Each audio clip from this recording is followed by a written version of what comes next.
Bonjour. On est aujourd'hui dans un ajustement global très important. Quel doit être le rôle des banques centrales ici?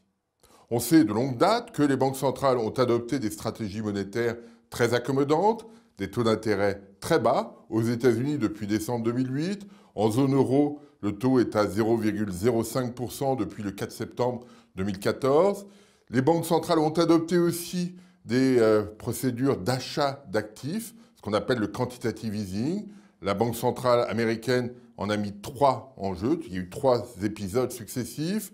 Il y en a eu au Royaume-Uni, il y en a eu au Japon, et aujourd'hui, c'est la Banque centrale européenne qui, depuis mars dernier, a mis en place ce quantitative easing. Donc voilà, on a cette dynamique des banques centrales. Est-ce qu'elles peuvent aller plus loin? Est-ce qu'elles peuvent changer de stratégie? C'est ce qu'on peut regarder maintenant.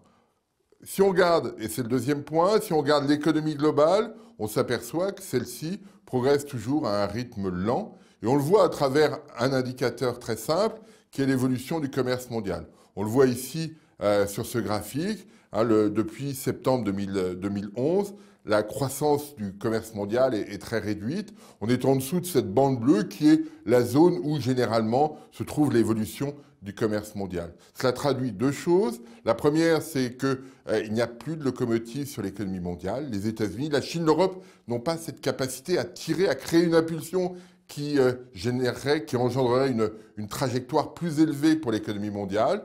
Ça veut dire, deuxième point, que chacun doit trouver sa propre croissance, doit déterminer sa propre croissance. Chacun ne peut attendre plutôt d'impulsion en provenance du reste du monde. Donc ça, c'est le deuxième aspect. Et le troisième aspect, c'est que si effectivement l'économie ne va pas très bien, eh bien on peut imaginer des ajustements importants, notamment dans les pays émergents. On a vu très récemment que l'économie chinoise ralentissait et que cette économie chinoise était en train de faire des ajustements financiers très importants. Et ça, c'est un aspect qu'il ne faut pas oublier.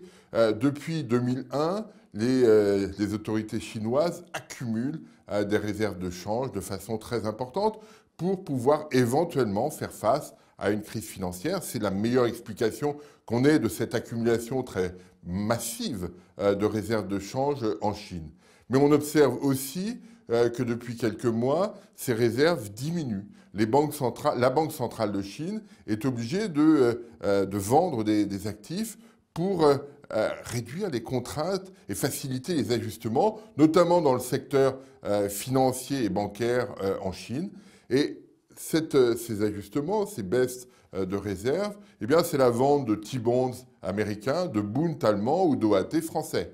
Et donc là, on doit imaginer que les banques centrales puissent avoir un rôle. En effet, on a constaté, c'est ce que j'évoquais la semaine dernière dans cette vidéo, l'économie européenne retrouve de la vigueur, l'économie française retrouve de la vigueur, et donc on doit imaginer que si les Chinois se mettent à vendre de façon excessive du papier européen, du Bund ou des obligations françaises, eh bien cela pourrait avoir une incidence sur l'évolution des taux d'intérêt et créer une instabilité qui n'est pas souhaitée.